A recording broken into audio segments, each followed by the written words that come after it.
जिसका शौहर कोढ़ी व हिजड़ा नामर्द हो, जो कमाता ना हो, उसके लोग आंसू बहाएंगे। यहाँ कमाने वाला कमाऊ शौहर तेरा मौजूद है, तू रोती क्यों है? घर में कॉमेडी, घर में कहका, घर में मस्तियां, घर में जोक, सारी चीजें मौजूद है। मालूम है ये दुनिया तो आज है कल खत्म हो ही जाएगी। मैंने कहा था एक बार, न जवाहरलाल नेहरू रहे, न गुलजारी लाल नंदा रहे, न मुरारजी देसाई रहे, न इंदिरा गांधी रही, न उसका बेटा राजीव रहा, न पीवी नरसिम्हा राव रहे, न चंद्रशेखर रहा, न देवी लाल रहा, न अटल बिहारी वाजपेयी रहे।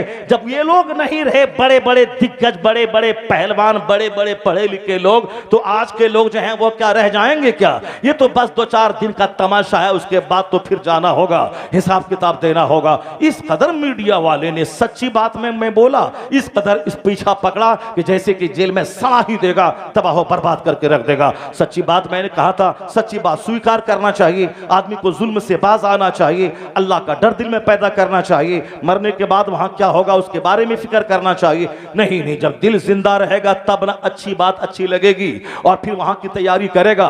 यहां तो घमंड और गुरूर ने सीने को मुर्दा कर दिया है, तो मुर्दे आदमी के दिल में क्या सच्ची बात घुस पाएगी? वह जमीन तो मर चुकी है, उस वहां क्या नेकी की फसल पैदा होगी? अक्सर लोग इसी तरह के मुर्दा हो गए हैं, दिल मर चुका है, सीना घमंड से चूर चूर है, और फिर कहा मस्तियां, यही इनकी जिंदगी का सबसे बड़ा पाने का सबसे बड़ा प्लान इसका है। सुनिए कुरान शरीफ में क्या कहा है, यह दुनिया आज है कल खत्म होगी, तुम सब लोग मेरे सामने आओगे।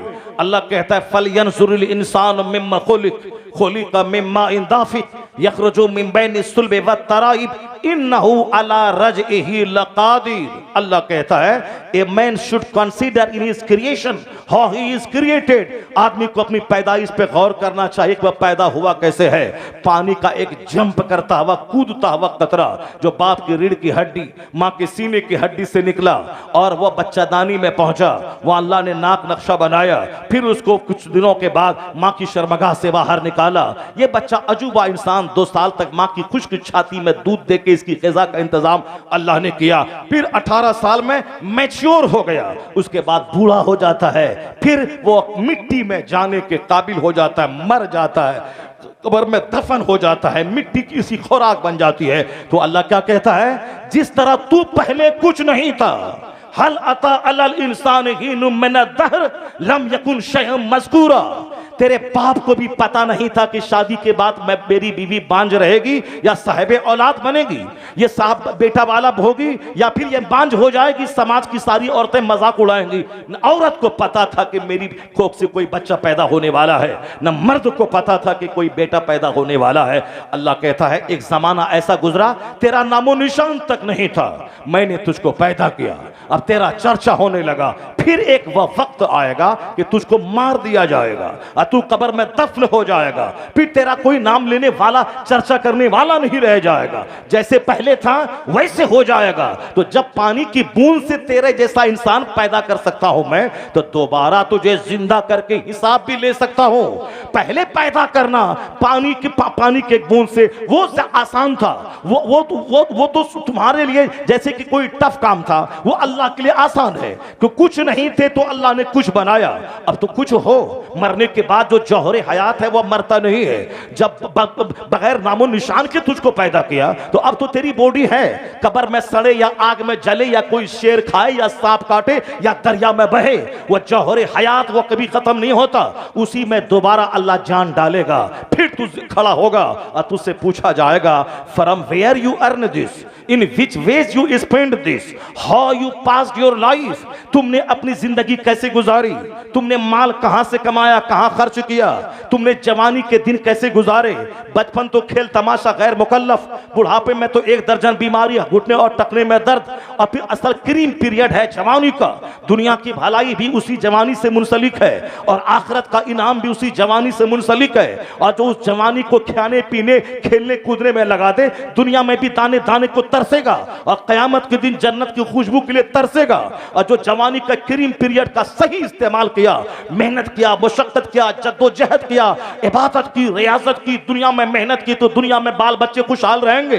क्योंकि जवानी में मेहनत करके वह गरीबी से बचेगा और मेहनत करेगा, नमाज रोजे हज और ज़कात भी टाइम निकाल कर, फिर जन्नत में जन्नत को नहीं तरसेगा, वहां जहन्नम की आग से बचेगा। बुढ़ापे में तो चाह करके भी ना कमा पाएगा, ना चाह करके भी तू इबादत कर पाएगा। सजदे में जाएगा, पीछे से हवा निकलेगी, रोकर मस्जिद से आ जाएगा, एक कदम चलेगा, सीना पकड़ के बैठेगा, क्या सजदा करेगा?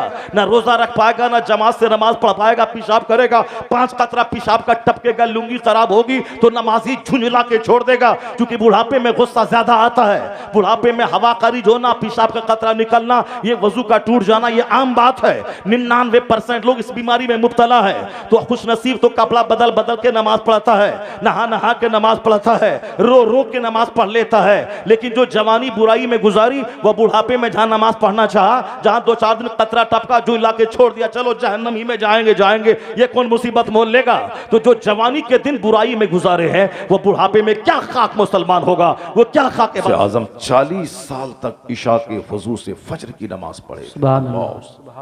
40 ईयर्स, 40 डेज नहीं, 40 मंथ्स नहीं, 40 ईयर्स, 40 साल। ये उनका जो गुलाम था, उनका स्टेटमेंट है। मैंने अपने मुर्शिद को 40 साल से देखा है कि रात में अपनी पीठ जमीन पे नहीं लगाते, इशा के वजू से पूरी रात इबादत करते रहते हैं और उसी वजू से फजर की नमाज पढ़ते हैं। ये कौन है? जो करोड़ों वलियों के सरदार हैं। और ये कौन है? हम जैसों के लिए एक मॉडल है। एक बीवी है तो 40 दिन भी हम कंटिन्यू फजर की नमाज पाबंदी से नहीं पढ़ पाते हैं। कभी कुछ न कुछ बहाना रखता है कि सर्दी है, ये है, वो है। मगर 4 बीवियां गौसे आजम के पास हैं। अल्लाह हुस्न, 4 बीवियां हैं, 49 औलाद, 49 बच्चे। और हाल क्या है कि 40 साल तक इशा के वजू से फजर की नमाज अदा हुई। इस छोटी सी खोपड़ी में बड़ी बड़ी बातें नहीं आने वाली हैं, क्योंकि खाने वाला, पेशाब पखाना करने वाला, झूठ बोलने वाला, गीबत करने वाला, दूसरों की टांग खींचने वाला, फिर जमीन, मकान, गाड़ी, दुकान, कपड़ा लत्ता का गुलाम, उसके दिमाग में इतनी बड़ी बातें नहीं आने वाली।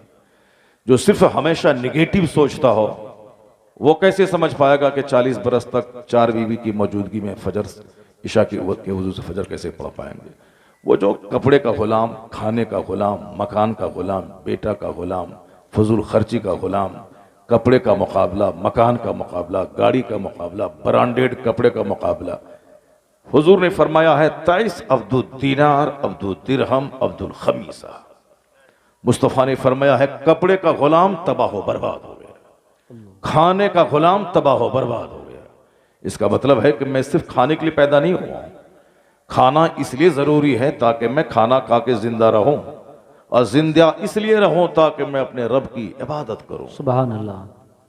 कपड़ा इसीलिए जरूरी है ताकि मैं सत्र ढांप सकूं, और सत्र इसलिए ढांपूं कि ताकि दूसरों पे सुपीरियरिटी नहीं दिखलाऊं कि साहब मेरा कपड़ा 10,000 रुपए का है, मेरे हाथ की घड़ी राडो 2 लाख रुपए की है, मेरे पाँव का जूता ब्रांडेड है, मेरा कपड़ा डिग्जाम और रेड हैंडेड टेलर का कपड़ा है। क्योंकि आजकल तो 90% लोग कपड़ों का मुकाबला, लोग कभी नहीं बोलते हमारे पास आकर के, हजरत अल्हम्दुलिल्लाह मैं तहज्जुद भी पढ़ता हूँ, मैं इशराक भी पढ़ता हूँ, अल्लाह का करम है मैं चाश्त भी अदा करता हूँ। नहीं, मेरा अपना भाई बोलता है कि अल्हम्दुलिल्लाह मैं ब्रांडेड कपड़ा पहनता हूँ, ब्रांडेड कपड़ा। मेरा अपना भाई, मेरे ग्रुप का आदमी जो है, आप लोग भी मेरे ग्रुप के आदमी हैं, चूंकि आप भी मुसलमान हैं, हम सुन्नी हैं, बरेलवी हैं, हम लोग सब एक ही ग्रुप के आदमी हैं, मगर उसमें भी कैटेगरीज है। हमारे ग्रुप के जो हमारे भाई लोग हैं, मौलवी साहब लोग हैं। एक मौलवी साहब बोला इसी मुरादाबाद इलाके का, बोला मौलाना साहब मैं तो ब्रांडेड कपड़ा पहनता हूँ। कभी नहीं, मैंने कभी समझौता नहीं किया। मैं गया एक बार बरेली के मॉल में, कहा कि तुम्हारे जो सबसे कीमती कपड़ा है वो लाओ, ताकि साहब बता दे कि मौलवी फकीर नहीं होता है, मौलवी के पास ढेर पैसे होते हैं। तो मौलवी पैसे की वजह से इज्जत नहीं पाता है, मौलवी इल्म दीन, अमल और इल्म की वजह से इज्जत पाता है। सुभान अल्लाह, सुभान अल्लाह। हमारे बहुत सारे फकीर रहते हैं मुरादाबाद में। एक बिल्कुल फकीर हैं, दुर्वेश हैं, एक दुर्वेश है मुफ्ती अय्यूब साहब नईमी मदजुल्लाह, सुभान अल्लाह। दुर्वेश है दुर्वेश, रंग भी काला है, लिबास भी बहुत बड़ा ब्रांडेड नहीं पहनते हैं, लेकिन इज्जतों के ताजमहल हैं वो। पूरी दुनिया में उनके तलबा फैले हुए हैं। जिसने उनसे पढ़ा है, जिसने उनकी सुबह शाम को देखा है, वह तो उनके पांव को धोकर पीने की तमन्ना रखते हैं। सुभान अल्लाह। इतने बड़े दीनदार, और 60 साल से जो दरसे बुखारी दे रहा हो, अल्लाह सुभान अल्लाह। वो इज्जतें हैं उनकी। अब यही ब्रांडेड घड़ी झाड़ रहा है, ब्रांडेड कपड़ा, ब्रांडेड कुर्ता, तो झाड़ते रहो सड़क पे तुम। हमारी इज्जत इल्म से है। बंबई का खरबपति मेरा हाथ चूम के कहता है कि मौलाना तुम्हारा बाप मजदूर है, कोई बहस नहीं। तुम्हारी माँ दूसरों के घर में पोछा लगाती होगी, कोई मतलब नहीं। तुम्हारे छप्पर पे घास, कोई बहस नहीं है। मैं सिर्फ अरबों के घर में तुझको बिठाकर, करोड़ों की कार पे तुझको एयरपोर्ट से रिसीव करके जो तेरी पेशानी, तेरे हाथ को चूम रहा हूं, घर मकान दुकान गाड़ी की वजह से नहीं, सिर्फ इसलिए कि तू मुस्तफ़ा का नाइब है, मुस्तफ़ा की हदीस सुनाने आया। सुभान अल्लाह। सुभान अल्लाह। तो हमारी इज्जतें कपड़ों से नहीं है, हमारी इज्जतें जूतों से नहीं है, हमारी इज्जतें अमामा के कलर से नहीं है। आलिम की इज्जत उसके इल्म से है, अमल से है, तकवा से है। बेशक हक। एक भी बंदा नहीं मिला कि अल्हम्दुलिल्लाह अल्लाह की तौफीक से नमाज पंजगाना के अलावा मैं तहज्जुद भी पढ़ता हूँ, इशराक और चाश्त भी पढ़ता हूँ, ये बंदे नहीं मिलते। अलबत्ता ये बंदे मिलते हैं कि मैं मामूली कंपनी का जूता नहीं पहनता हूँ। एक इमाम साहब कलकत्ता में रहते हैं, वो मेरा शागिर्द है। सामने बहुत बड़ा मॉल है कलकत्ते का, मैं आज तक नहीं गया, जबकि वहाँ जाता हूँ, ठहरता हूँ, जुम्मा में खिताब करता हूँ, अपना चलता हूँ, मगर सामने ही मॉल है, मगर आज तक मैं मॉल नहीं गया वहाँ। वो बोला, एक मौलाना साहब आए थे पटना से, वो यहाँ मेरे पास ठहरे, बोला कि मैं, ये बहुत बड़ा महंगा मॉल है, मैं जा रहा हूँ, चलो। वो गए, कहा कि जूता लेना है, ब्रांडेड कंपनी का जूता। ठीक है, बहुत देखा, जबरदस्त जूता पसंद किया और काउंटर पे आया, कहा कितना है, मोबाइल निकाला, फोन पे कितना हुआ जी, बोला 35,000 रुपए। कितना? 35,000 रुपए। उनके पास था 25,000 रुपए मोबाइल में। तो बोला कि रखो, मैं जा रहा हूं। बातें कितनी बड़ी बड़ी लोग करते हैं, यहाँ 2-2 लाख रुपए का जूता लोग पहनते हैं, कोई बड़ी बात नहीं। मैं बड़बोलापन, मैं ये करता हूं, मैं वो करता हूं, मैं ब्रांडेड कपड़ा पहनता हूं, मैं जूता पहनता हूं। सरकार की हदीस सुनिए, हुजूर क्या कहते हैं, ला यदखुलुल जन्नह मन कान फी क़ल्बिही मिस्क़ालु ज़र्रतिन मिन किब्र। राई के बराबर जिसके सीने में घमंड रहा, वह शख्स जन्नत में दाखिल नहीं होगा। राई के बराबर। किसी सहाबी ने पूछा, सरकार इन्ना रजुला युहिब्बु अन यकून सौबहु हसनन व नअलुहु हसना। एक आदमी की ख्वाहिश है कि मेरा कपड़ा, मेरा जूता अच्छा हो, क्या यह गुरूर में दाखिल है? क्या हुजूर ने कहा नहीं, ला इन्नल्लाह जमीलुन युहिब्बुल जमाल। अल्लाह जमील है, खूबसूरती को पसंद फरमाता है। सुभान अल्लाह। सुभान अल्लाह। खूबसूरती का मतलब ये नहीं है कि आदमी बहुत ज्यादा गोरा रहे, बहुत ज्यादा नाक उसकी लंबी रहे, आंख बड़ी रहे, चेहरा गोश्त से भरा हुआ रहे। खूबसूरती का मतलब है प्योरिटी, सिंपलिसिटी, सादगी, मोडेस्टी। सादगी में हुस्न है, सिंपलिसिटी में हुस्न है। ए लड़का, ए सफेद, कहां गए, कहां जा रहे हो? सब दिन ऐसे ही नाचते रहोगे सारी जिंदगी, और नचाता रहेगा तुमको पंडित जी, नचा रहा है अभी, नचाता रहेगा। सारे लोग दूसरों को देख के सबक हासिल कर गए, लेकिन ये सिर्फ हमारे छोकरे, हमारे बच्चे हैं जो तबाही की तमन्ना लिए बैठे हैं कि अभी कुछ भी नहीं हुआ है कि खूब तबाह बर्बाद करो, उसके बाद शायद बच गए तो शऊर पैदा होगा, एहसास पैदा होगा, तब जगेंगे, तब रोएंगे, तब मेहनत करेंगे, स्ट्रगल करेंगे, जद्दोजहद करेंगे, तब अपनी एक पहचान बनाएंगे। अभी सोए हैं, खूब पीटने और काटने की तमन्ना लिए बैठे हुए हैं। अब वो वक्त जब तक आएगा नहीं, हिंदुस्तान में इस कदर गफलतों के शिकार हैं लोग के साहब, गैर मुस्लिम 1-1 लाख का मजमा लगा के रविशंकर को सुन रहे हैं, गैर मुस्लिम मुरारी बापू को सुन रहे हैं। जो लोग 72 घंटे टनाटन करता रहता था, एक ही बात को रिपीट करता रहता था 72-88 घंटे तक, वह लोग अब प्रवचन सुन रहे हैं, नसीहत सुन रहे हैं, मार्गदर्शन की बातें सुन रहे हैं कि हम कैसे जिएं, हम कैसे खाएं, हम कैसे रहें, हम कैसे सुरक्षित रहें, हम कैसे स्वस्थ रहें, हम कैसे एक सक्सेसफुल लाइफ गुजारें। सेहतमंद रहने के लिए करोड़ों लोग हैं इंडिया में जो रामदेव का अनुसरण करते हैं, उसकी नकल करते हैं, उसकी पैरवी करते हैं, उसके फॉलोवर बने हुए हैं सिर्फ सेहतमंद रहने के लिए। रामदेव जैसे आदमी का करोड़ों फॉलोवर है पूरे इंडिया में, लगभग पूरी दुनिया में करोड़ों फॉलोवर है। बिहार में एक बार आए थे, वो बिहार की राजधानी पटना में, सामने DIG, IG, DM, SP, minister सारे लोग बैठ करके स्वस्थ रहने का नुस्खा उससे हासिल कर रहे थे, तंदुरुस्त रहने का उससे नुस्खा ले रहे थे ताकि मैं हेल्दी जिंदगी गुजारूं, हेल्दी जीवन में गुजारूं।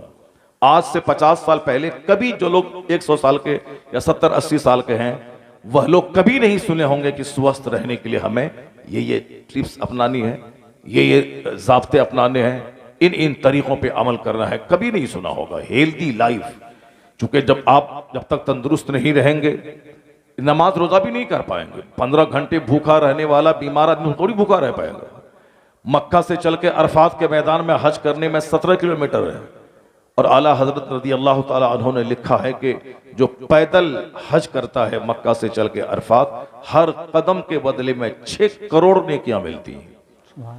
और आला हजरत ने वो हज वाले रिसाले में, वो खुद चूंकि पैदल हज कर चुके थे आज से 80-90 साल पहले, और फिर उन्होंने इस स्टेप को गिना है, आला हजरत ने गिना है कि इस रास्ते से चलने में अरफात तक जाने में कितने कदम पड़ेंगे, और हर कदम के बदले में 6 करोड़ नेकी, तो कितना खरब, कितना अरब, कितना करोड़, कितना लाख, वो सब किताब में दर्ज कर दिया आला हजरत ने। सुभान अल्लाह। सुभान अल्लाह। ताकत रहेगी तब ना 17 किलोमीटर दूर चलेंगे, तब ना खरबों नेकी कमाएंगे। यहाँ तो घर से बाजू में मस्जिद है, जाने में सीना हिलने लगता है, सीना पकड़ के लोग बैठ जाते हैं। शादी ब्याह में 2-4 बार चिल्लाया, अरे सामान यहाँ रखो, टेबल वहां लाओ, खाना वहां लाओ, बावर्ची को बुलाओ, बारात आने वाली है, तुम लोग कहाँ हो। जहां 10 मिनट चिल्लाया, हल्दी और चूना गले में लगाना पड़ता है, हल्दी और चूना। और यहाँ 30 दिन में 35 तकरीरें, 2-2, 2.5 घंटे, कोई हल्दी कोई चूना नहीं है। जो फजूल बात करेगा, जो झूठ बोलेगा, जो लड़ाई झगड़े की बात करेगा, जो गलत बोलेगा, उसको तो हल्दी चूना लगाना पड़ेगा। और जो कुरान पढ़ेगा, जो हदीस पढ़ेगा, जो हक बोलेगा, जो सच बोलेगा, बोलता रहेगा, स्पिरिचुअल एनर्जी मिलती चली जाएगी, सुभान अल्लाह। रूहानी ताकत उसको मिलती चली जाएगी। तो हक बोलिए, हक सुनिए, और सच बोलिए और सच सुनिए, और गलत बातें मत बोलिए। ताकत की बहुत जरूरत है हमें। हेल्दी आदमी ही अरफात जाके पैदल हज करके खरबों नेकी कमा सकता है। हेल्दी आदमी ही रमजान आने वाला है, कभी कभी 16-16 घंटे का रोजा रखना पड़ता है गर्मी के दिनों में, मई जून में जब दिन लंबा होता है। और चाहे भूखा आदमी 10 घंटे ही क्यों न रहे, बहुत उसके लिए ताकत चाहिए। 30 रोजे रखना और रात में 20 रकत तरावी की नमाज पढ़ना, और दिन भर 12 से लेकर 15 घंटे तक भूखा रहना, ये कोई बीमार और कमजोर आदमी नहीं कर सकता। उसके लिए भी हेल्थ चाहिए। अपने बाल बच्चों को सुखी रखने के लिए मेहनत करना, हिंदुस्तान छोड़ के सऊदी अरब जाना, वहां ऊंट चराना, ले मेहनत करना, मुशक्कत करना, रामपुर से, मुरादाबाद से निकलकर गुजरात जाना, महाराष्ट्र जाना, पंजाब जाना, वहां फैक्ट्री में 16-16 घंटे, 8 घंटे की ड्यूटी, 8 घंटे और ओवर ड्यूटी, एक्स्ट्रा ड्यूटी करके पैसा कमाना, ये कमजोर बीमार आदमी नहीं कर सकता है, ये ताकतवर आदमी ही कर सकता है। एक आदमी 18-18 घंटे बच्चा पढ़ता है, तब जाके वो डीएम बनता है, डिस्ट्रिक्ट मजिस्ट्रेट बनता है, आईएएस ऑफिसर बनता है। जो 1 घंटा पढ़ा और घूमता रहा, जो बिहार से आया बरेली शरीफ, वो कभी जामे तो रजा घूमेगा, कभी गेट देखेगा, कभी वो मंजर जाएगा, कभी मजहर जाएगा, कभी मुरादाबाद आएगा, कभी रामपुर घूमेगा, तो वो घूमता ही रहेगा। 20 साल पढ़ने के बाद जाएगा, वह ट्यूशन पढ़ाने वाली नौकरी खोजेगा। वो बाहरिश वो मुल्ला हसन नहीं पढ़ा पाएगा, वो शेखुल हदीस बनकर नहीं पढ़ा पाएगा। हाँ, जो 18 घंटे 14 घंटे कंटिन्यू सिर्फ किताब देखेगा, वो ट्यूशन नहीं पढ़ाएगा, वो किसी मदरसे का शेखुल हदीस बन के बच्चों को सुभान दर्स अल्लाह, बुखारी सुभान देगा। अल्लाह, सुभान अल्लाह। मेहनत जो नहीं करेगा, जो सारी जिंदगी घूमता रहेगा। हिंदुस्तान के बहुत सारे बच्चे अजहर जाते हैं और वहां से माफिल मुश्किल सीख करके चले आते हैं, इसके अलावा और कुछ नहीं जानते हैं। लेकिन इसी हिंदुस्तान का एक शहजादा गया था जो कोहे तूर नहीं देखा, सिर्फ किताब देखा। जो दरियाए नील बगल में है वो नहीं देखा, सिर्फ किताब को देखा। कई लाख बच्चों में मकामी इम्तियाज हासिल किया। सुभान अल्लाह। जो घूमा नहीं, बाजू में दरियाए नील है। हिंदुस्तान में वह दरियाए नील पे खिताब किए होंगे, दरियाए नील के बारे में पढ़े होंगे वो किताबों में। जैसे कोई बिहार का रहने वाला वो पढ़ता है कि आगरा में ताजमहल है। अब वो ताजमहल जब वो आगरा आ जाएगा किसी काम से, तो जो किताबों में पढ़ा है वहां सामने ताजमहल है वो देखने जाएगा वो। अब जो साहब रामपुर का रहने वाला जो जाएगा वो दिल्ली जाएगा, दिल्ली में कुतुब मीनार है, कुतुब मीनार के बाजू में वो काम कर रहा है। कुतुब मीनार जो हिंदुस्तान की नाक है, आबरू है, ये कोई साहब अमित शाह के बाप दादा परदादा ने नहीं बनाया है। वो अल्हम्दुलिल्लाह कलमा पढ़ने वाला शमसुद्दीन ऐबक ने वो कुतुब मीनार बनाया है। शाहजहां ने जामा मस्जिद की तामीर की है, शाहजहां ने लाल किला बनाया है, शाहजहां ने ताजमहल दिया है। तो जो वो ऐसा काम कर गया कि हिंदुस्तान को निचोड़ा नहीं, हिंदुस्तान की प्रॉपर्टी से 1000 साल तक के लिए हिंदुस्तान के खजाने को मजबूती अता कर गया। वाह वाह वाह वाह। उसके बावजूद भी साहब ये उतने वफादार नहीं है। वफादारी की सर्टिफिकेट रखो अपने पास तुम। हम लोग कुछ नहीं बोलेंगे, लाल किला बोलेगा कि ये वो मुल्क है जिस पे 1000 साल तक कलमा पढ़ने वाला शासन, सुभान अल्लाह, सुभान अल्लाह। जिस पे खड़े होकर के साहब साल में 2 बार भाषण देते हैं। सारी दुनिया देखती है उस बिल्डिंग को, लाल किला को। 200 से ज्यादा कंट्रीज के लोग देखते हैं लाल किला को और सब बोलते हैं कि लाल किला बनाने वाला कोई रमेश उमेश नहीं है, शाहजहां है। सुभान अल्लाह, क्या बात है। चाहे वो 1000 कुछ नाचे कूदे, कुछ भी नहीं होने वाला है। इसलिए नहीं होने वाला है कि इज्जत देने वाला अल्लाह है, जिल्लत देने वाला अल्लाह है, हुकूमत देने वाला अल्लाह है, हुकूमत छीनने वाला अल्लाह है। बेशक हक है। मुसलमान अभी ट्रायल और आजमाइशों से गुजर रहा है, गुजरे हैं। चूंकि जिस अल्लाह को सेहत देना आता है उस अल्लाह को बीमार बनाना भी आता है।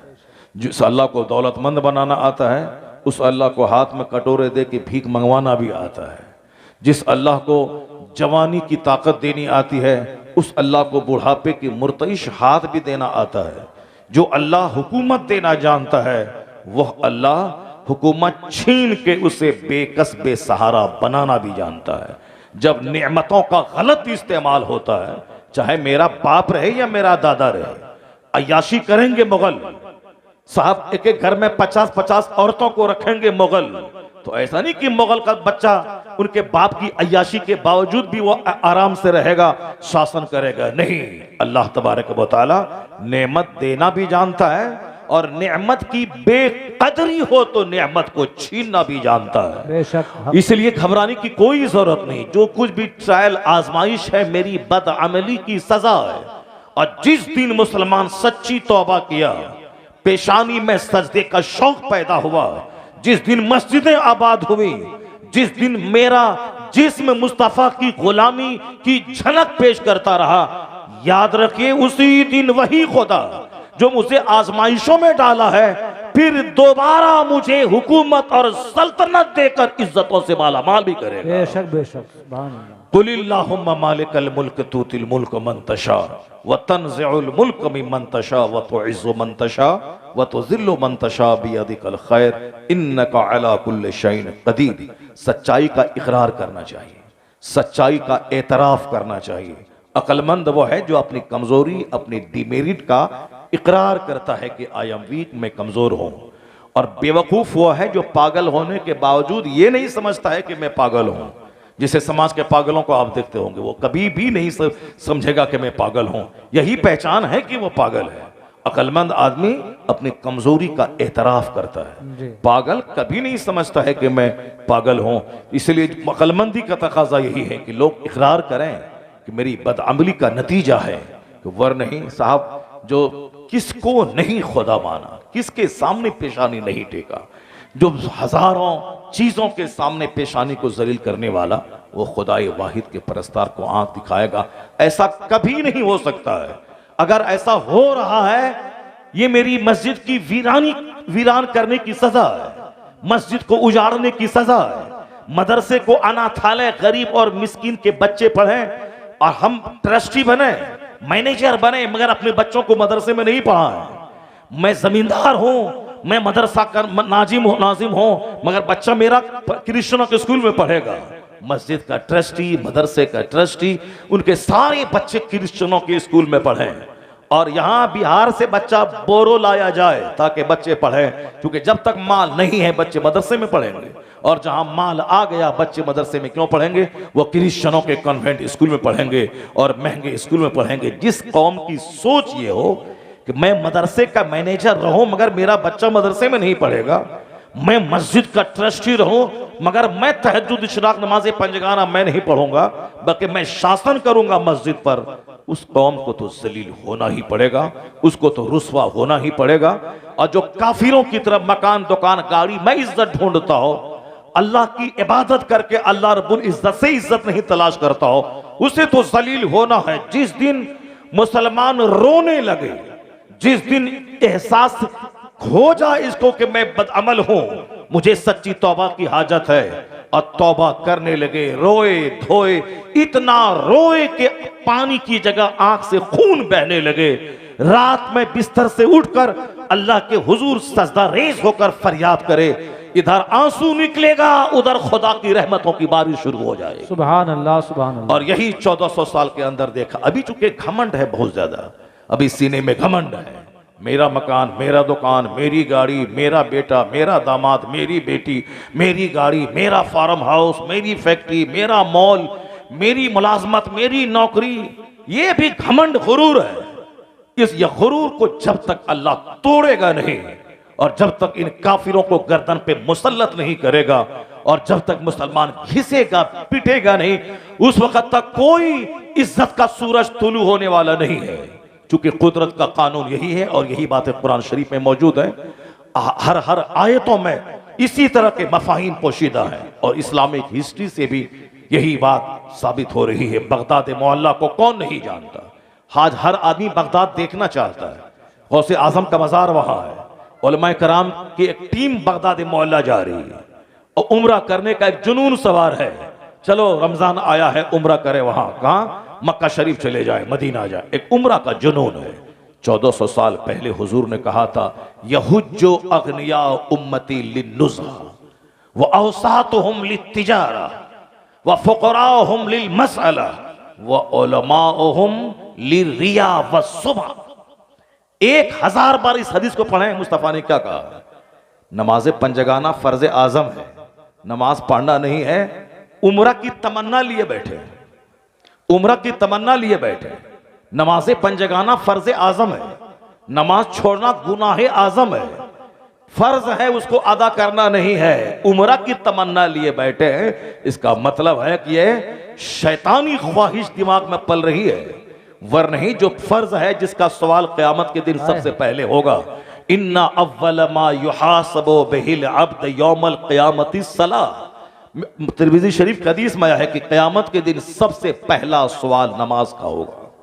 अगर बंदा नमाज का जवाब देने में कामयाब हो गया तो फ़क़द अफ़लहा व अंजहा, ही बिकेम सक्सेसफुल, वो कामयाब हो गया।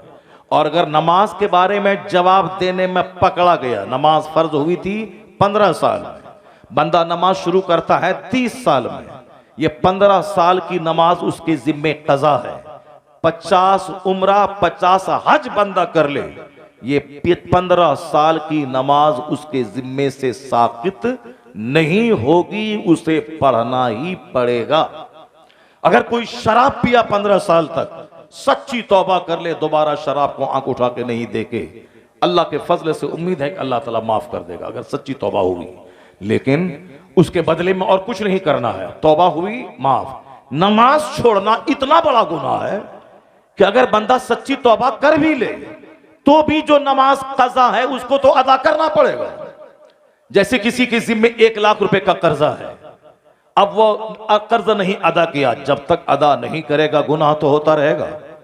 लेकिन जब भी वो कर्ज अदा करने के बारे में सोचेगा और वो सामने वाले बंदे से आके बोलेगा कि 15 हमने वादा किया था कि मैं 5 जनवरी को दे दूंगा, लेकिन आज ये 2 साल हो गए मैं नहीं दे पाया, मुझे माफ़ कर दो, मुझसे गलती हो गई, मैं मुंह चुराता रहा, मुंह छुपाता रहा, भागता रहा, नहीं दे पाया। ठीक है, गलती मान लिया आपने। ये 2 साल जो आपने कर्ज अदा नहीं किया, इसका तो गुनाह माफ हो जाएगा, इसको तो माफ कर देगा वो बंदा कि ठीक है चलो तुमने नहीं दिया, टाइम पे देना था। यहां तक कि मसला है कि जमीन बेच करके बंदा कर्ज चुका सकता है, तो जमीन बेच के कर्जा दे, बर्तन बेच के कर्ज अदा कर सकता है तो बर्तन बेच के कर्ज अदा करे, वरना जब तक कर्ज अदा नहीं करेगा गुनाह कबीरा उसके नाम अमाल में लिखा जाता रहेगा, बड़ा गुनाह छोटा गुनाह नहीं। मगर लोग सुस्ती करते हैं, ये कर इसके बाद दे देंगे, इसकी टोपी उसके सर, उसकी टोपी उसके सर, इससे लेके उसको दिया, उससे लेके उसको दिया, मगर वो छुटकारा नहीं पा पाता है।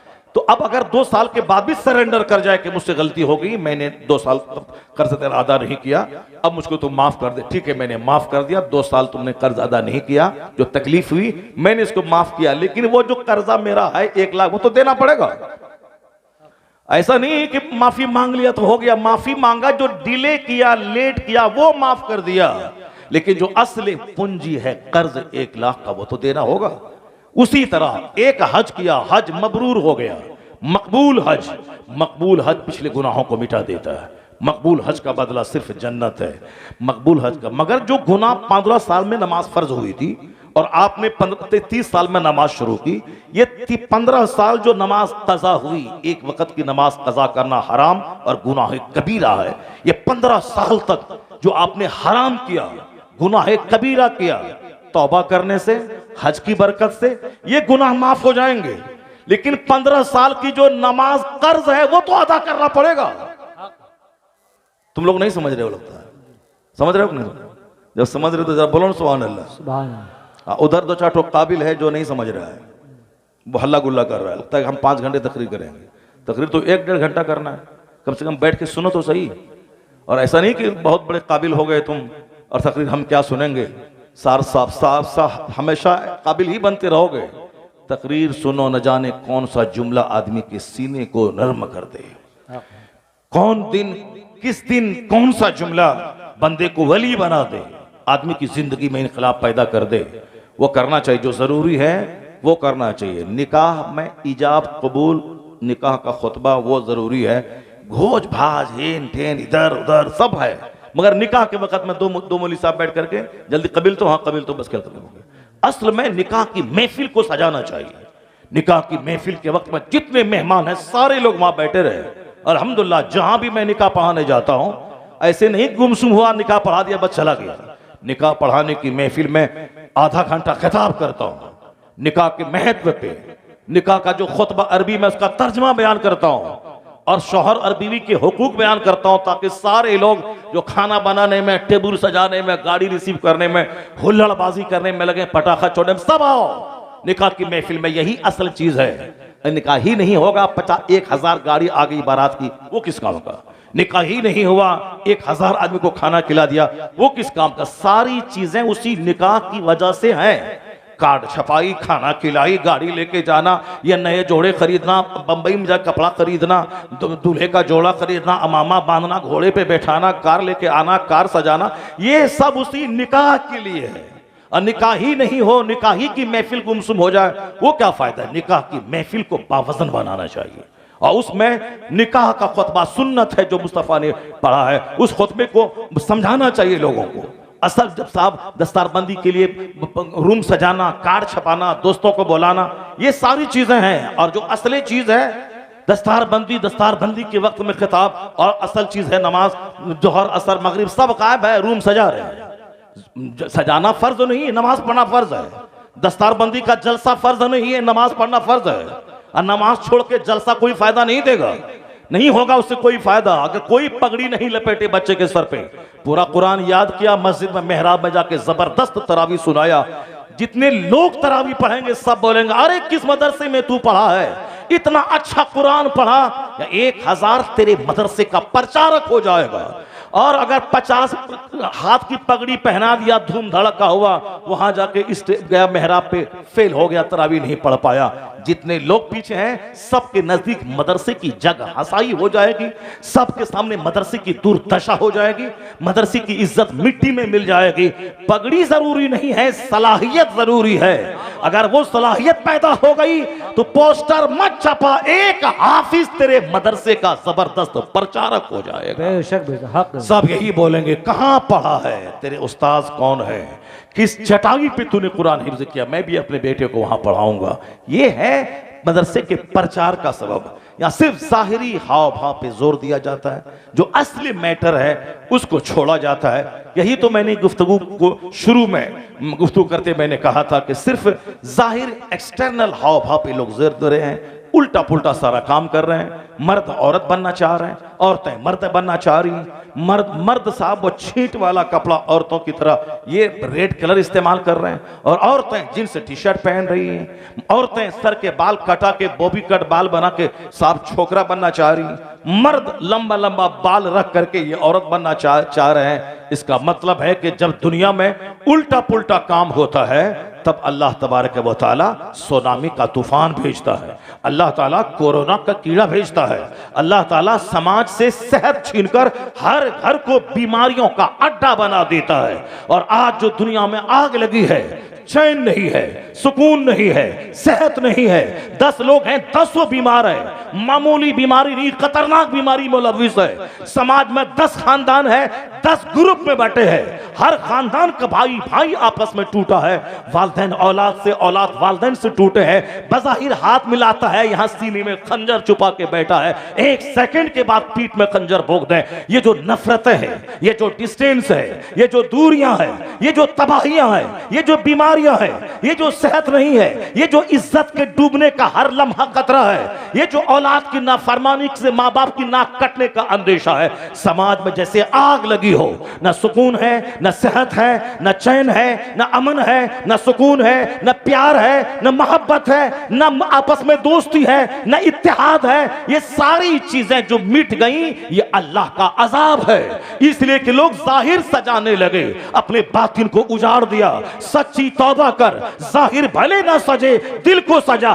सीने को कीने से पाक रख, सीने को हसद से पाक रख, सीने को घमंड से पाक रख। जो अंदर सजा, उसकी खुशबू समाज में फैलेगी, नफरतें मिटेंगी, मोहब्बतों की खैरात मिलती रहेगी। सुभान अल्लाह। नारे तकबीर, नारे रिसालत, मसलके आला हजरत, जश्न दस्तारबंदी। सारा काम उल्टा पुल्टा हो रहा है। उसी उल्टा पुल्टा का एक काम ये भी है कि नमाज फर्ज आजम है तो पढ़ना नहीं है, उम्रा और हज की तमन्ना रखना है।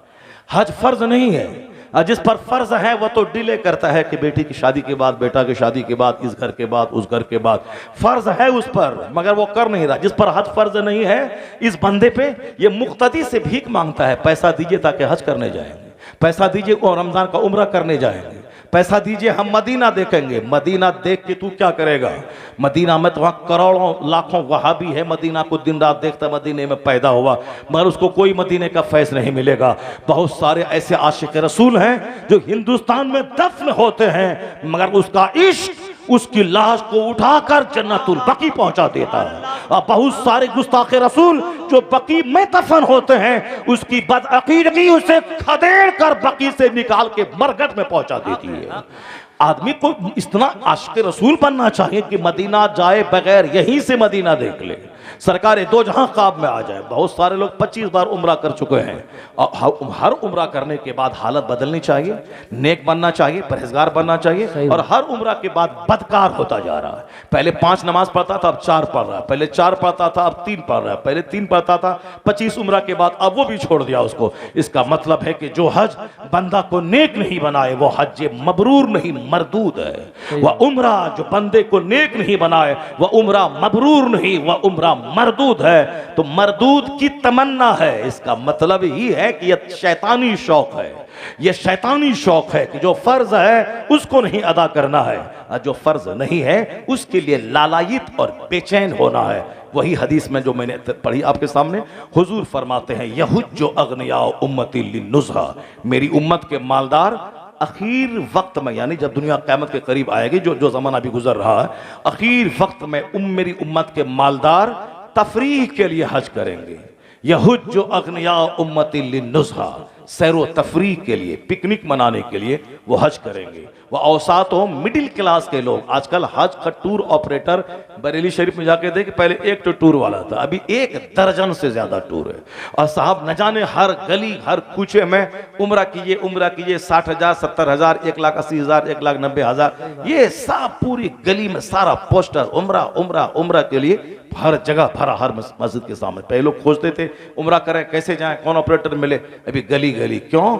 माल कमाना है। एक आदमी से लेना है 1,25,000 रुपए, 25,000 अपने जेब में, 1 लाख खर्चा करना है। अगर एक ट्रिप में 50 आदमी को लेके चले गए, यहाँ तो 50 साल जो नहीं कमाएंगे इमामत करने में, सिर्फ एक ट्रिप में अगर लक फेवर किया तो उतने लाख रुपए मिल जाएंगे। सिर्फ तिजारत तिजारत। हुजूर ने क्या फरमाया? मेरी उम्मत के जो मिडिल क्लास के लोग हैं वो तिजारत के लिए हज और उम्रा करेंगे, और जो मेरी उम्मत के गरीब हैं वह फुकराहुम लिल मसलती, मेरी उम्मत के जो गरीब हैं वो मांगने के लिए। हिंदुस्तान से बहुत सारे गरीब कर्जा लेके वहां जाते हैं, 40 दिन रहे हज के मौसम में, इतना पैसा हो गया कि वहां से करोड़ों रुपए कमा के आ गए।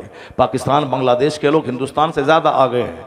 बहुत सारा ठेकेदार होता है, 10, 20, 50 का पैर नहीं, जिसके पास नाक नहीं, जिसके पास हाथ नहीं है, ढूंढ ढूंढ करके उनका पासपोर्ट बना के वीजा बना के ले गया वहां और छोड़ दिया वहां इधर उधर, और दिन भर में मांगा, रात में कलेक्शन किया, 40-50 दिन में बहुत सारा रुपया लिया। उन सबों को टिकट तो बनाया, लाया इंडिया, थोड़ा पैसा उनको दिया, लाखों रुपए अपना रखा। ये ठेकेदार लोग होते हैं। सरकार ने क्या फरमाया था 1400 साल पहले? मेरी उम्मत के फुकरा मांगने के लिए हज करेंगे, मिडिल क्लास के लोग बिजनेस के लिए हज करेंगे, मालदार लोग सैरो तफरी के लिए हज करेंगे। और जो खतरनाक बात आज समाज में पाई जा रही है उसकी तरफ निशानदेही मेरे हुजूर ने की 1400 साल पहले। सरकार ने फरमाया मेरी उम्मत के जो उलमा हैं, मेरी उम्मत के जो उलमा हैं, ली रिया व सुमा, ये दिखावे के लिए ये हज करेंगे, दिखावे के लिए, ताकि हमने 4 उम्रा किया, हमने 4 हज कर लिया, हमने 5 कर लिया, वो किया तो हम भी कर लेंगे, यानी वो रियाकारी के लिए करेंगे। नमाज फर्ज है, मस्जिद में जब तक हैं वहां पढ़े रहे, और घर आए तो नमाज गायब है, और 4 गिनती 4 उम्रा हमने किया। सच कहा मुस्तफ़ा ने, मेरी उम्मत के उलमा रिया और सुमा, दिखाने और सुनाने के लिए, सुनाने के लिए हज करेंगे, ताकि इसके बदले में लोगों से इज्जत बटोरें, लोगों से हाथ चुमवाएं, लोगों के सामने अपनी शान, अपनी धाक बिछाएं, ताकि हम, मेरे नाम के साथ भी हज का टाइटल लगा हुआ है, ताकि लोग मेरा हाथ चुमे। इसके लिए इखलास कहां है? इखलास न होने की वजह से 5-5 हज करने के बावजूद जलील हो रहे हैं, 50 उम्रा करने के बावजूद जलील हो रहे हैं, जुब्बा टोपी के बावजूद जलील हो रहे हैं। 50 शादी में दिखाने की ख्वाहिश की वजह से 10,000 आदमी को खिलाया, उसके बाद लोगों ने कहा हराम का माल था, हराम तरीके से लुटा रहा है, इज्जत ढूंढ चाहा था, जिल्लत हाथ लगी है। इज्जत नहीं मिलेगी दिखावे में, इज्जत नहीं मिलेगी 10 बार उम्रा करने में। इज्जत देने वाला अल्लाह है, जिल्लत देने वाला अल्लाह है। जिस दिन दिल में अल्लाह का डर बैठ गया, दुनिया वाला बुरा कहे मगर अल्लाह के नजदीक जब वह नेक रहेगा तो अल्लाह ताला उसकी इज्जत हजारों दिलों में अता फरमा देगा। बेशक बेशक। असल में इज्जत देने वाला अल्लाह है, असल में जलील करने वाला अल्लाह। अल्लाह से ही सारी उम्मीदें वाबस्ता करना चाहिए बंदे को। वह काम ही नहीं हो रहा है, सिर्फ दिखावे का काम, रियाकारी का काम। मकान पेंटिंग है, अंदर में जिना है, अंदर में रात भर व्हाट्सएप चला के गंदी तस्वीरें देखना है। रहता तेरा मकान खुरदरा, तेरे मकान में ऊपर में रहती घास, रहती मिट्टी की दीवार, अगर अंदर में सजदा रहता, अंदर में तिलावत होती, अंदर में जिक्र अज़कार होता, तो उस घर की ज़ियारत के लिए जिब्राइल अमीन तेरे घर में तशरीफ ले आते। फरिश्ते उस घर में आते हैं जहां जिक्र इलाही हो, जहां तिलावत हो, इबादत हो, और जहां रात भर LED टीवी पे नगमे हो, कॉमेडी हो, जहां फिल्में हो, जहां धारावाहिक हो, जहां मुसलमान मर्द और औरत सबों को कुरान हदीस की बात सुनने में मन नहीं लगता है, क्योंकि मौलाना तो बोलेगा कि ये हराम है, ये हलाल है, मौलाना तो बोलेगा ये जायज है, ये करो, ये नाजायज है, मत करो। ये कौन सुनना चाहता है कि हमको ये समझाएगा कि ये करें, ये नहीं करें, ये हार्मफुल है, ये यूजफुल है, ये राइट है, ये रॉन्ग है, ये लीगल है, ये इलीगल है। ये मौलाना साहब हमको समझाएगा? हमको खूब मालूम है क्या करना है, क्या नहीं करना है, कैसे जीना है, कैसे मरना है, मुझे खूब मालूम है। ये समझाना है। आओ चुपचाप एक आधा घंटा कहानी किस्सा सुनाओ, पैसा लो और जाओ, ज्यादा मत बोलना कि ऐसा करना है, वैसा करना है। यानी अब मस्त है, घर में है कॉमेडी, घर में है धारावाहिक, घर में है कहकहा, घर में है साहब खुशियां, घर में है कॉमेडी, घर में है उमर शरीफ का प्रोग्राम, घर में है राजू श्रीवास्तव का प्रोग्राम, ताकि घर के सारे लोग मस्त रहे, खुशियां मनाए, कॉमेडी करें, हंसते रहे, कोई गम का साया मेरे घर में नहीं आए। ये हर आदमी की तमन्ना है आज, घर में कॉमेडी, ताकि आह कहा मारे। डॉक्टर बोला है कि कहा मारने से यह सीने फेफड़े की वर्जिश होती है, और फेफड़े की वर्जिश के बाद गम दूर होता है, आदमी स्वस्थ और हेल्दी होता है। तो वह बोल दिया कि कहा मारने से फेफड़े की वर्जिश है। तो क्या पढ़ा क्या बेपढ़ा, क्या साहब लिटरेट क्या इलिटरेट, सब हंसना चाहते हैं ताकि फेफड़े की वर्जिश हो। स्माइलिंग फेफड़े की वर्जिश है, एक्सरसाइज ऑफ लंग्स है, तो स्माइलिंग है, कहा है। अब कहा नहीं आ रहा है तो कोई जोक लगा देना है, कॉमेडी लगा देनी है, कहा करना। बीवी हंसे, बच्चा हंसे, बेटा हंसे। खबरदार, मैं क्यों कमाता हूं? इसलिए कमाता हूं ताकि मेरी बीवी मुस्कुराती रहे। मेरा बेटा क्यों रो रहा है? मैं क्यों कमाता हूं? क्या चाहिए तुझको? नहीं पापा, वो 3 लाख का बुलेट खरीदा है, मैं 6 लाख की बुलेट खरीद के दे दूंगा। मैं क्यों कमाता हूं? बुलेट दे दूंगा, बुलेट दे दूंगा, टीवी एलईडी ले आऊंगा, 1 लाख की है 2 लाख की ले आऊंगा, कंप्यूटर ले आऊंगा घर में, ताकि कोई मेरे घर का आदमी रोए नहीं, सब हंसे, बीवी मुस्कुराए, बच्चे मुस्कुराए। मैं क्यों कमाता हूं? इसीलिए ना, ताकि मेरी बीवी खुश रहे, मेरे बच्चे खुश रहे, मेरा भाई खुश रहे, मेरी मां खुश रहे, मेरे बाप खुश रहे। क्यों मेरा बाप मेरी बीवी के कमरे में जाके टेलीविजन देखेगा? बाप के कमरे में अलग एलईडी, बीवी के कमरे में अलग एलईडी, डाइनिंग हॉल में अलग एलईडी, वहां अलग एलईडी। कोई किसी के कमरे में जो जहां बैठा है वही निगाहों के सामने मैच हो, टूर्नामेंट हो, वही ड्रामा हो, कोई नहीं रोएगा। इसीलिए पैसा कमाता हूं ताकि मेरी बीवी रोए, मेरे बच्चे रोए, सब हंसेगा, कहा मारेगा। नहीं तो हंसने के लिए बोरो ले आना है, उमर शरीफ का प्रोग्राम, खूब लोटपोट होना है। रात के 2 बजे तक लोटपोट हुआ, उसके बाद गहरी नींद आ गई, सो गया, और दिन के 10 बजे उठा। रहमत के फरिश्ते आए और रहमत लेके और चले गए। फजर की नमाज का वक्त आया, चला गया। सुबह के सूरज की किरण घर में पड़ी और आगे बढ़ गई, और ये सब मुर्दार बन के सोए रहे दिन के 10 बजे तक। 2-4-10 साल कहा मारा, हंसा कूदा। उसके बाद जब बच्चे मर गए, उसके बाद जब कारोबार डाउन हो गया, उसके बाद जब खतरनाक बीमारी, शुगर, ब्लड प्रेशर हाई और कैंसर का मर्ज घर में आ गया, तो बोलता है वेयर इज अल्लाह? अल्लाह कहां है? Where is peace? पीस कहां है? कोई बोलेगा बरेली में एक मौलवी साहब है जो तावीज देता है 51,000 में, तेरे दर्द का इलाज हो जाएगा। ये दौड़ के वहां गया, 51,000 ले ले, मेरा इलाज कर दे। मौलवी भी झूठ बोला, काला जादू है, 51,000 पे लगेंगे तब ठीक हो जाएगा। ये मिस्कीन, ये बखील, मस्जिद में 1 टका नहीं देने वाला, खुश रहने की तमन्ना करने वाला, उसको 51,000 रुपए देता है, वो भी ठगा। बोला जाओ यहां से, तेरा काला जादू खत्म हो गया, अब नहीं मरेगा तेरा बाप, नहीं मरेगी तेरी बीवी। और फिर पता चला कि 2 महीने के बाद वैसी मुसीबत है। कोई तीसरा बोला अरे अमरोहा में एक बाबा है जो छू मंतर कर देता है, सारी मुसीबतें खत्म हो जाती हैं। फिर वहां कुछ सामान बेचा और दौड़ा अमरोहा, मेरे घर में तकलीफ है, मेरा जवान बेटा मर गया है, मेरी बीवी बिस्तर पे पड़ी हुई है, डायलिसिस हो रहा है। बोला हाँ हाँ, खतरनाक काला जादू है वो, सब लोग मर जाओगे, ये 5 साल के अंदर घर के सारे लोग मर जाओगे। वो खतरनाक जादू है कि तुम्हारे घर को बिल्कुल मिट्टी तक उड़ा देने का वो जादू तुम्हारे पड़ोस के तुम्हारे रिश्तेदार ने करवा दिया है।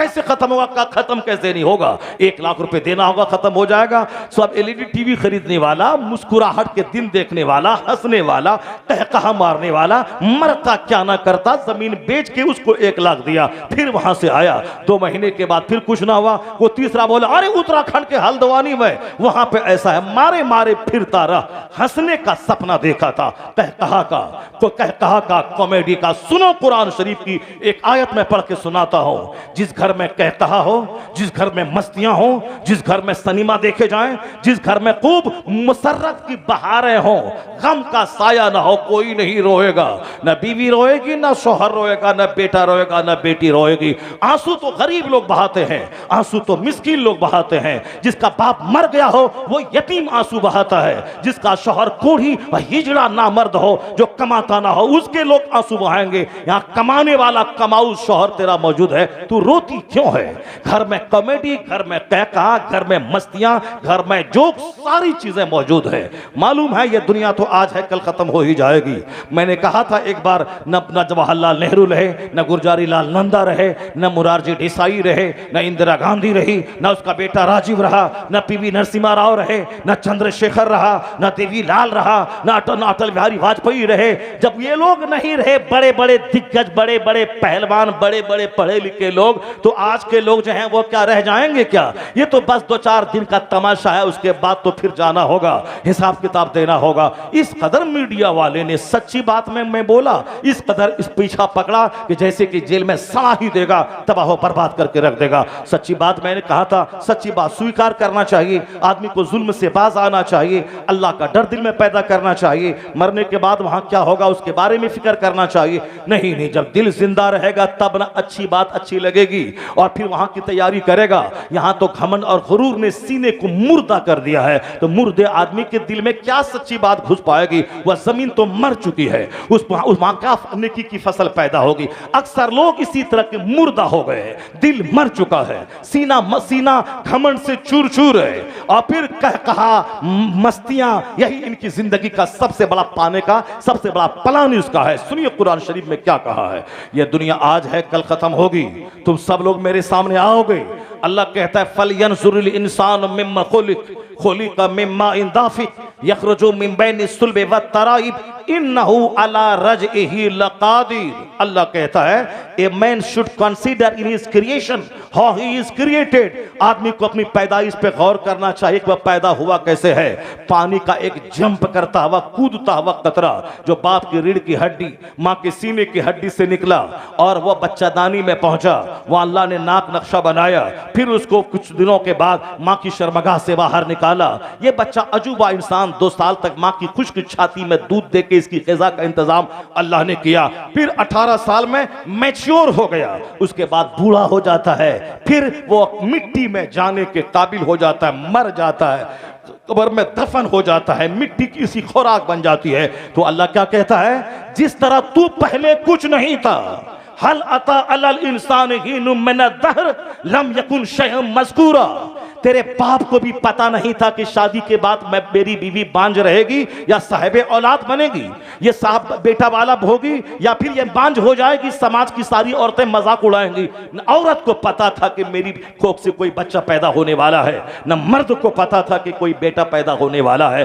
अल्लाह कहता है एक जमाना ऐसा गुजरा तेरा नामो निशान तक नहीं था, मैंने तुझको पैदा किया, अब तेरा चर्चा होने लगा। फिर एक वह वक्त आएगा कि तुझको मार दिया जाएगा और तू कब्र में दफन हो जाएगा, फिर तेरा कोई नाम लेने वाला, चर्चा करने वाला नहीं रह जाएगा, जैसे पहले था वैसे हो जाएगा। तो जब पानी की बूंद से तेरे जैसा इंसान पैदा कर सकता हूं मैं, तो दोबारा तुझे जिंदा करके हिसाब भी ले सकता हूं। पहले पैदा करना पानी के बूंद से वो आसान था, वो तो तुम्हारे लिए जैसे कि कोई टफ काम था, वो अल्लाह के लिए आसान है। तो कुछ नहीं थे तो अल्लाह ने कुछ बनाया, अब तो कुछ हो। मरने के बाद जो जौहरे हयात है वो मरता नहीं है। जब बगैर नामो निशान के तुझको पैदा किया तो अब तो तेरी बॉडी है, कब्र में सड़े या आग में जले या कोई शेर खाए या सांप काटे या दरिया में बहे, वो जौहरे हयात वो कभी खत्म नहीं होता, उसी में दोबारा अल्लाह जान डालेगा। फिर तू खड़ा होगा और तुझसे पूछा जाएगा from where you earn this, in which ways you spend this, how you passed your life. तुमने अपनी जिंदगी कैसे गुजारी, तुमने माल कहां से कमाया, कहां खर्च किया, तुमने जवानी के दिन कैसे गुजारे। बचपन तो खेल तमाशा गैर मुकल्लफ, बुढ़ापे में तो 1 दर्जन बीमारियां, घुटने और टखने में दर्द, और फिर असल क्रीम पीरियड है जवानी का। दुनिया की भलाई भी उसी जवानी से मुंसलिक है और आखिरत का इनाम भी उसी जवानी से मुंसलिक है। और जो उस जवानी को खाने पीने खेलने कूदने में लगा दे, दुनिया में भी दाने दाने को तरसेगा और क़यामत के दिन जन्नत की खुशबू के लिए तरसेगा। और जो जवानी का क्रीम पीरियड का सही इस्तेमाल किया, मेहनत किया, मुशक्कत किया, जद्दोजहद किया, इबादत की, रियाजत की, दुनिया में मेहनत की, तो दुनिया में बाल बच्चे खुशहाल रहेंगे। क्योंकि जवानी में मेहनत करके वह गरीबी से बचेगा और मेहनत करेगा, नमाज रोजे हज और ज़कात भी टाइम निकाल कर, फिर जन्नत में जन्नत को नहीं तरसेगा, वहां जहन्नम की आग से बचेगा। बुढ़ापे में तो चाह करके भी ना कमा पाएगा, ना चाह करके भी तू इबादत कर पाएगा। सजदे में जाएगा, पीछे से हवा निकलेगी, रोकर मस्जिद से आ जाएगा, एक कदम चलेगा, सीना पकड़ के बैठेगा, क्या सजदा करेगा? ना रोजा रख पाएगा, ना जमात से नमाज पढ़ पाएगा, पेशाब करेगा, 5 कतरा पेशाब का टपकेगा, लुंगी खराब होगी तो नमाजी झुंझला के छोड़ देगा। क्योंकि बुढ़ापे में गुस्सा ज्यादा आता है, बुढ़ापे में हवा खारिज होना, पेशाब का कतरा निकलना, ये वजू का टूट जाना, ये आम बात है। 99% लोग इस बीमारी में मुब्तला है। तो खुश नसीब तो कपड़ा बदल बदल के नमाज पढ़ता है, नहा नहा के नमाज पढ़ता है, रो रो के नमाज पढ़ लेता है। लेकिन जो जवानी बुराई में गुजारी, वह बुढ़ापे में जहां नमाज पढ़ना चाहा, जहां 2-4 दिन कतरा टपका, जो ला के छोड़ दिया, चलो जहन्नम ही में जाएंगे, ये कौन मुसीबत मोल लेगा? तो जो जवानी के दिन बुराई में गुजारे हैं, वो बुढ़ापे में क्या खाक मुसलमान होगा, वो क्या खाक इबादत कर पाएगा? तो बुढ़ापा वो तो समझ लें कि वो सिर्फ एक लीप पर है, बुढ़ापा एक बोनस है। बचपन में गैर मुकल्लफ है, कोई इस पर इबादत फर्ज नहीं है। क्रीम पीरियड है जवानी की, कयामत के दिन सवाल होगा, यह जवानी तुमने किस काम में गुजारी? फिल्म में हाल जाते आते, साहब तवाइफ के कोठे पे जाते आते, दूसरों की बहू बेटी पे बुरी निगाह डालते, या व्हाट्सएप में 24 घंटे आंख लगा के गंदी तस्वीरें देखते, या झूठ बोलते, लुच्चागिरी करते, लफंगागिरी करते, कैसे तुमने गुजारी? ला तज़ूलु क़दमा अब्दिन हत्ता युसअल अन 40 हदीस में आया है, बंदे का पांव अपनी जगह से कयामत के दिन 1 इंच हटेगा नहीं जब तक ये 4 सवाल उससे ना हो जाए। यह बहुमूल्य जीवन, कीमती जिंदगी, जिसका नाखून कीमती, आंख की पुतली कीमती, जिसका साहब चमड़ा कीमती, जिसके सर के बाल कीमती। जो गंजा है उससे पूछ के सर के बाल की वजह से कुव्वते मर्दानगी का रिश्ता कितना जुड़ा है। जैसे कोई गंजा हो गया, किस कदर वह नामर्द होता, उससे पूछ जिसके पास बाल नहीं है। अल्लाह ने तुझे बाल दिया है तो उस बाल का गलत इस्तेमाल, बाल को अलग अलग ढंग से बनाना, अलग अलग ढंग से सजाना। ये काला 80 साल का बुढ़ा ये खिजाब काला लगा के जवान बनना चाह रहा है, और ये 17 साल का जवान अपने बाल को सफेद करके बुढ़ा बनना चाह रहा है। यही तो मैंने कहा था किस कदर दुनिया में कयामत आ गई कि मर्द औरत बनना चाहते हैं, औरत मर्द बनना चाह रही है। और ये बच्चा जो 18 साल का, जिसका बाल इतना काला है कि दंग रह जाए, हमारे जैसे बूढ़े लोग सर के काले बाल को देख के अशश करते हैं, लेकिन वो अपने उस काले बाल को डाई करा के सफेद करवा रहा है, बुढ़ा बनना चाहता है। और ये 80 साल का बूढ़ा नहीं समझता कि मैं बूढ़ा हो गया। सफेद बाल जिसके होते हैं हालत इस्लाम में, उसकी इज्जत बढ़ जाती है। और हदीस में आया है कि बूढ़ा काबिल एहतराम होता है, बूढ़ों की ताज़ीम खुदाबंदी में दाखिल है, इसलिए बूढ़ों का सम्मान किया कर। और बूढ़े इज्जत वाले हैं, चूंकि एक लंबा पीरियड वह इस्लाम में गुजारा है, तो अब वही बूढ़ा नहीं रहना चाहता, वो भी काला खिजाब लगा के जवान बनना चाहता है। सरकार आला हजरत से पूछा था कि हुजूर काला खिजाब लगाना कैसा है? लोग अपनी जवानी बदलने के लिए काला खिजाब लगाते हैं। आला हजरत ने कहा था हराम है। बूढ़े बैल की सींग में तेल लगा देने से बूढ़ा